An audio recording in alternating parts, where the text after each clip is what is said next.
Hello, everybody. Yeah. Here we go. All right. We're on Uh, Genesis chapter 21, and we are going to read it and then talk about it, and we should be done shortly. yeah, Mike, you ready? I'm on. Let's do this. So it says, Then the Lord took note of Sarah as he had said, and the Lord did for Sarah as he had promised. So Sarah conceived and bore a son to Abraham in his old age, at the appointed time of which God had spoken to him. Abraham called the name of his son who was born to him, whom Sarah bore to him, Isaac. Then Abraham circumcised his son Isaac when he was 8 days old, as God had commanded him. Now Abraham was 100 years old when his son Isaac was born to him. Sarah said, God has made laughter for me. Everyone who hears will laugh with me.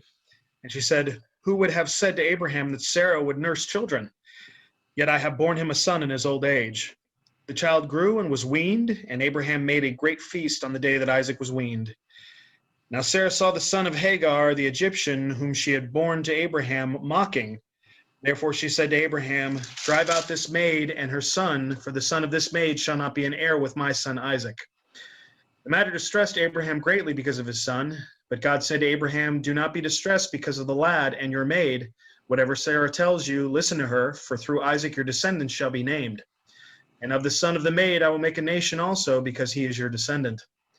So Abraham rose early in the morning and took bread and a skin of water and gave them to Hagar, putting them on her shoulder, and gave her the boy and sent her away.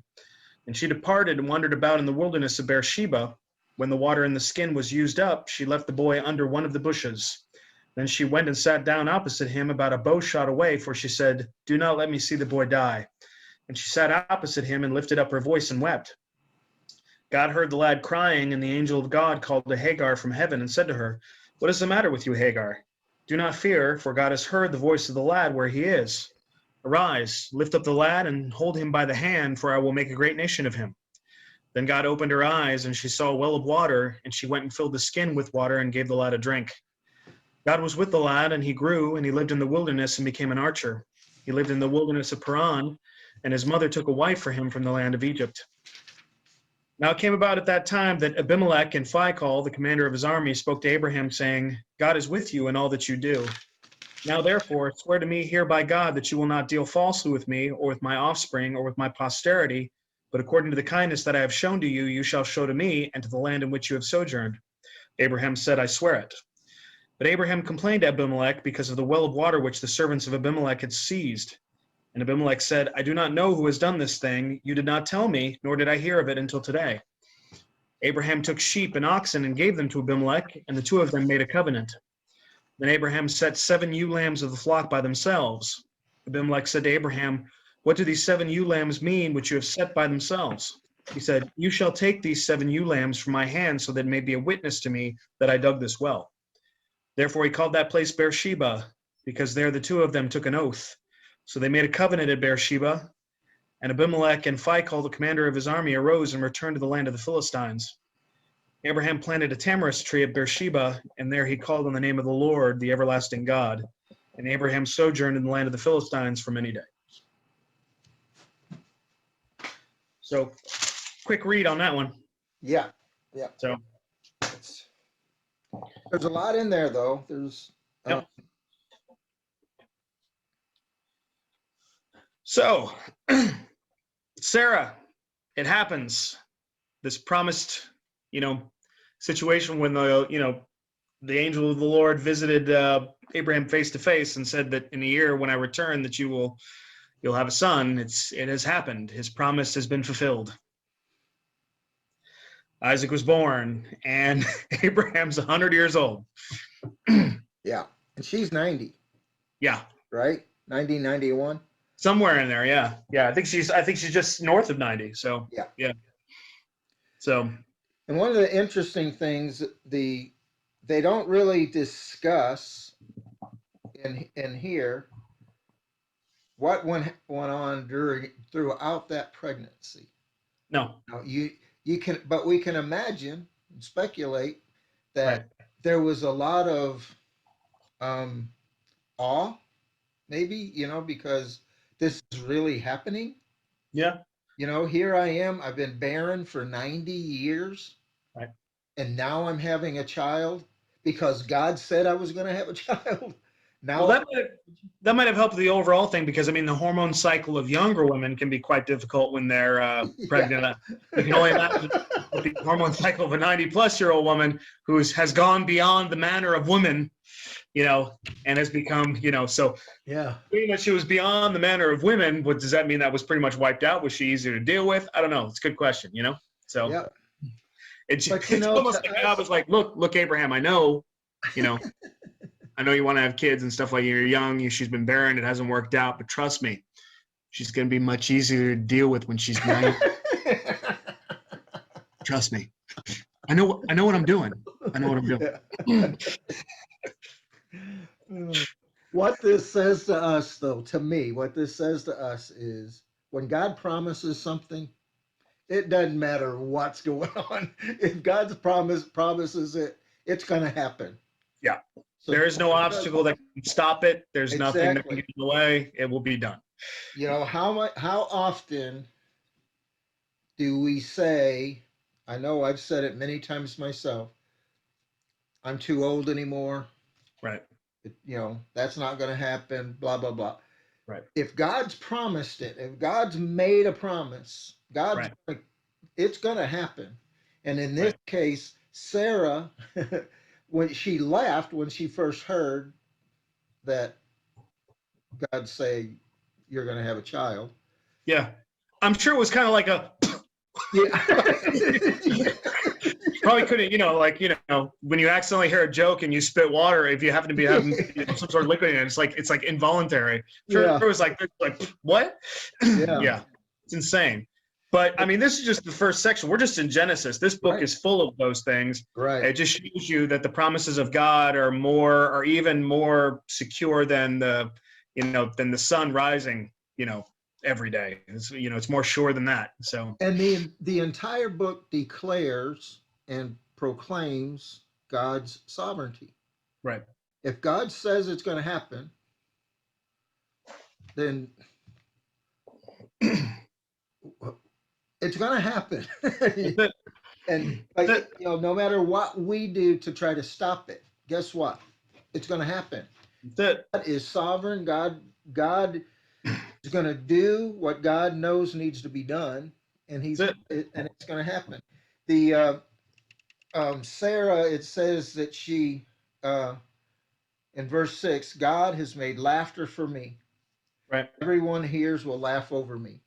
That laughter is not the same kind of laughter that she did when she first heard it. This laughter is a joyful laughter. Yes. An excitement that I finally can be honored among women, because barrenness in that age was major reproach. Yes. Yeah. And so she's finally, made. This is a rejoice. This isn't a doubt. This is rejoicing. So yeah. Yes. So yeah. Yeah. And then it talks about just a couple verses early, that Abraham circumcised his son Isaac, just like in accordance with the law, the command that God gave him, to which he did to everybody in his household, and including himself. So their old age, of course. Isaac had the benefit of only being 8 days old, so I'm sure that was probably easier to get through. The other older. And there's two instances there where Abraham kept the promise to God. Named him Isaac for one. Because God told him to name him Isaac. Yep. And then he circumcised him. Right. And on the 8th day, that was Abraham's. Yes.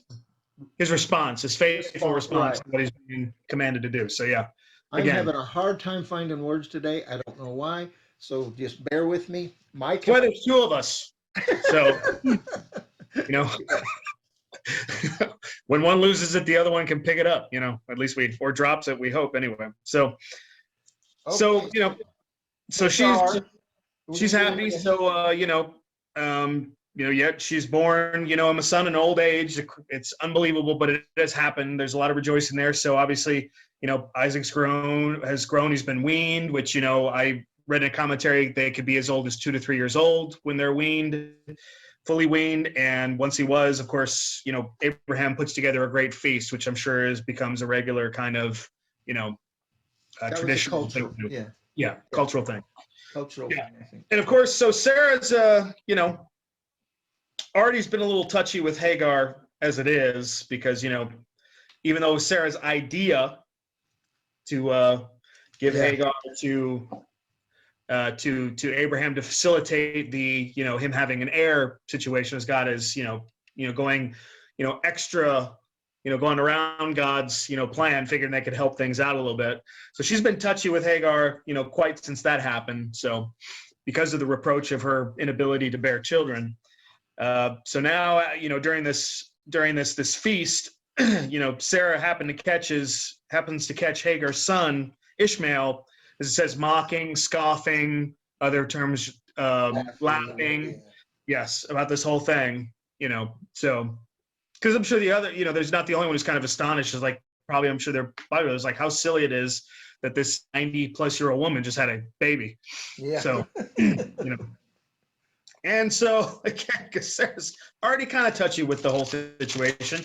Now that she's got a son and is like, I've born you a son, this is the heir, obviously Abraham loves Ishmael. There's no doubt about that. Yes. Yes. She sees that, so she's extra touchy about, all this thing. So she sees this, which is not the best thing, obviously, for them. And, she basically wants Abraham to put him out of the camp, put him out of the family, go somewhere else, saying this son of this bondwoman will not be an heir with my son Isaac. Of course, this bothers Abraham because of his son. Ishmael is his son. Ishmael is his firstborn son. Not his firstborn, rightful, natural in that particular manner, the rightful of his actual wife. Because they go into it very much as far as like the difference between, sort of like the concubine and the wife. But obviously, I would imagine the wife has far greater privileges than the bond servant concubine, however you put it. I mean, there's no talk about her being his second wife. Right. So Right. So there's been that issue there, and she wants him gone. And it seems to me it's not, and it's she mentions this kid will not be heir with my son Isaac. I don't get the feeling that she's too worried about his descendants, or the heir, the heir and all that sort of thing. I think she's just a little put out. Has a bit of a problem with Hagar and Ishmael and all that sort of stuff. I don't think she's really worried about the preservation of the line of Abraham down through the ages. I think she's just irritated with them and doesn't want Abraham wavering in any manner, just sort of like, in favoring her own child. But however, I wonder too, and I just thought of this, so Yeah. it sounds kind of weird, but I wonder too if because the whole Hagar thing was her idea, right. that in her mind she's thinking, okay, now that is not necessary. We could get rid of this mistake. Yeah, Because get rid of remember, that mistake. Yeah. Yeah, remember, she put it back on him. Like Yeah. it was his idea. Yeah. Like, I gave you this woman into your arms, and now she looks at me in this particular, like he has something to do with that. Yeah, exactly. He didn't say it, but it's like, woman, this was your idea. Yeah. Okay. I did what you wanted me to do. Yeah. This wasn't me, so. But yeah, it sounds like to me, I think that's probably good. Thinking of a human nature and the way we are is we can get rid of this problem now. Yes. Yes. Yes. So. That's not necessary anymore. Just put them out. Put them out. Family. Right. We'll be done with it. Right. And this is Abraham's son. I mean, This is Abraham's natural born son with this woman, not necessarily with his wife, but with this woman. So obviously that's going to bother him. This is a decent guy. So he's bothered. It says he's distressed because of this. Right. And then also, which is interesting, which we talked about earlier, that John MacArthur mentions this in a commentary when he talks about this. He just says, legal codes of Abraham's day, e.g. of the Nuzi and the Hammurabi, forbade the putting out of a handmaiden's son if a rightful natural heir was born. So you don't in the social customs of the day, you don't just toss out a handmaid's son just because you had a natural born son with your wife or whatever, basically overcoming this issue. Otherwise, why would you have the handmaid other Right. than, especially with his? And it says Sarah's request thus offended social law. Number one, Abraham's sensibilities, and three, his love for Ishmael. Abraham, however, was given divine approval and assurance to overcome his scruples before sending Hagar and Ishmael out into the wilderness, because, the Lord basically comes to him, speaks to him, and says, don't be distressed because of the lad and your maid. Whatever Sarah tells you, listen to her, for through Isaac your descendants shall be named. God puts it on, Isaac is going to be the line, the heir, the line down, descended all the way back up to you. So don't worry about this. Yeah. Almost say, I'll take care of this. Do what she tells you to do.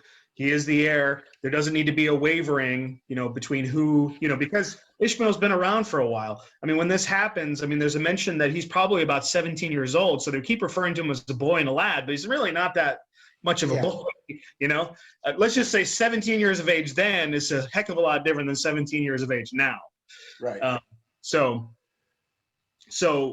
before I'm sure part of that also is because before the rest of the tribe, the rest of the group, he's been looked at, I'm sure, as the son of Abraham, as the heir. So I'm sure the Lord said, don't worry about this. Go ahead and do this, because there doesn't need to be any wavering between. It needs to be known. This is your heir. Yeah. This is the one and only. Your descendants will pass through him. So go ahead and do it. We've got this taken care of. Don't worry about it. It seems a little harsh because this is not, it's not like this is, a non-harsh area that they're in, but yeah. So he basically gives her, enough bread and a skin of water and sends them on their way in this area. Right. So that part's seems a little rough, but what else does he do? So. Well, in 14, it says, so Abraham rose early in the morning and took bread and a skin of water. So he rose early in the morning, and we're going to see that again later when God asked him to sacrifice Isaac. Right. We're going to see again where it says he rose early in the morning. It's almost like a sneak away. I don't want to say sneak away, but almost like kind of ease away without fanfare from the surrounding, the rest of the family, whatever. Or another thing that I had read said that part of it might be because he struggled with it all night, was not able to sleep because he wrestled with this thing all night. So finally the sun comes up and it's like, I'm up, we've all been there before where you had things to deal with that you said that you just can't sleep. And it's like, finally the sun comes up and you're like, fine, I'm getting up, Right. It's like, let's take care of this. Maybe that was it. Maybe it was to try to get rid of her before everybody else got up and get her out of the camp before everybody else got up. And, like you say, to eliminate some of the fanfare and and stuff, but that's all speculation. But either way, I think that's a good thought. Very likely, very possible. I imagine if he's got to dump his son, who's been around him now for a number of years, who I'm sure he's taken part in his life. Probably. They all live in the same area. I'm sure he's taught him things, all that sort of things. I'm sure that would have kept him up. Well, and that son, he has thought about as he's going to be the heir. Sure. Until, current events happen, but so it goes off into the wilderness and like I said, a rough area, and the bread runs out, the water runs out, and so seeming to be at the end, Hagar basically puts him down in a spot, and then this goes a bow shot, which is a good ways away because she doesn't want to watch him die. Right. And some of that language makes you it doesn't sound like he's a 17-year-old. No, it doesn't. You know what I mean? It sounds like he's a young child. A young boy, yeah. And in fact, God says, I've heard the cries of the boy or something. Yeah, I heard the lad crying, and the angel of God came to Hagar in heaven and said to her, what is the matter with you, Hagar? Do not fear. God has heard the voice of the lad where he is. So, yeah. And so it's like, but this is a 17-year-old kid. Right. You know, you would think that he wouldn't be referred to like that, but the I guess it just depends on the age that they see them as being. Yeah. I mean, yeah, do you get called a man once you have your own sort of family situation? yeah, I don't know. I don't know. But it is interesting. But the funny part is about this, I mean, she's sitting there, she leaves him there and doesn't want him, and is crying and is, this is a bad situation. We're going to die out here in the wilderness. I don't want to watch him die. And of course, the Lord, calls her and says, what's the matter? Don't worry about this. God has heard the voice of the latter. Rise, lift him up and hold him up by the hand, for I will make him a great nation. Because, of course, his name Ishmael was given to him, because, when she originally tried to escape from Sarai at the time, yeah, she named him after God sees. So whatever, when she was out there, and he called out to her. So obviously God had a plan for this, this this boy.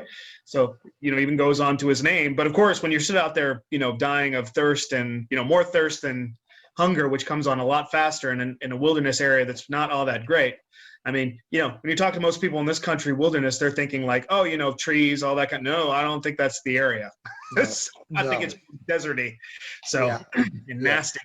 barren, So, yeah, not really any resources. So then it says, God opens her eyes. She saw a well of water. She went and filled the skin, gave him a drink, and then, we're on our way. And he grew, and says he lived in a wilderness, became an archer. Of course, he was a wild, as we found out earlier, he was a wild, almost, he was likened to a donkey. So he's a bit of a wild child, and definitely the progenitor of a nation of the Arabic, nations that, Israel has issue with. So, it's a bit of a wild kid. And of course, she goes and takes a wife for him from the land of Egypt, as it says. So, which that whole wild child thing might explain some of the scoffing thing that could be that Sarah took offense at. But yeah, the so he's considered to be a wild, aggressive kind of kid, So yeah, he probably, probably didn't know when to keep his mouth shut. So, yeah. So be it. Yeah, I can kind of relate to that. Well, this had to come to pass one way or the other. Again, Isaac's the heir, and you had to eliminate anything else that could sort of interfere with that. So right. So we move on now. Abimelech, who, earlier in the previous chapter had, taken Sarah unto himself. And then, of course, God called and said, don't touch this woman. She's married. And, I kept you from sinning, and that whole sort of thing. And he told him, go live wherever you want to. So he's in his area. And so Abimelech and Phicol, the commander of his army, they go to Abraham, and, as is evident, not just by him, but obviously by others, God, is with you in all that you do. So anything that you do seems to prosper, and so, and obviously, I'm sure for the time, depending on how big nations were at that time, but Abimelech's nation probably wasn't that huge, even though it might have been a decent landmass. Still, there's still a pretty large group, Yeah. So you don't want any sort of war situation with a guy, especially who has 300 men alone, men of war he have with him, not to mention whoever else is with him. And well, obviously God blesses everything that he does. So therefore wants to swear with him, create a covenant that, you won't deal falsely with me or my offspring or my posterity, but according to the kindness that I've shown to you, you shall show to me to the land in which you have sojourned. Of course, Abraham swears to it. And the only issue he has is that some of Abimelech's servants have ceased as well, which, digging wells is a big deal out there. Water is an important situation there. You can go without food for quite a while, but water not so much. And in a wilderness area that's kind of barren and pretty rough, having a water well is a big, big, big deal. Especially when you have cattle and sheep and people. That you're caring for. I think one of the things that's interesting is that the main thing they say is, we know that God is with you. Right. Back in that time, everybody had multiple gods. Idols. It wasn't just a God, but they know that the God is with you. Right. That's interesting. That's very interesting to me. Well, it helped that God came to Abimelech and said, "Let this, don't do anything." He's encountered this God. Yeah, exactly. He's encountered this God, which he found out a little bit later actually closed up the wombs of all the maids and Yeah. wives in his house. Yeah. So, Yeah. yeah. Yeah. Exactly. But So, but they've acknowledged yeah. that it's the God. Right. God is the one that gives you favor. Right. So, we need you to we need to be friends with you. you know. Well, plus there's people around. I'm sure the idea that some 90-year-old woman just gave birth Yeah. has probably traveled back. You know, Yeah. I mean, they live on Abimelech's land, because Right. he's Yeah. go and Yep.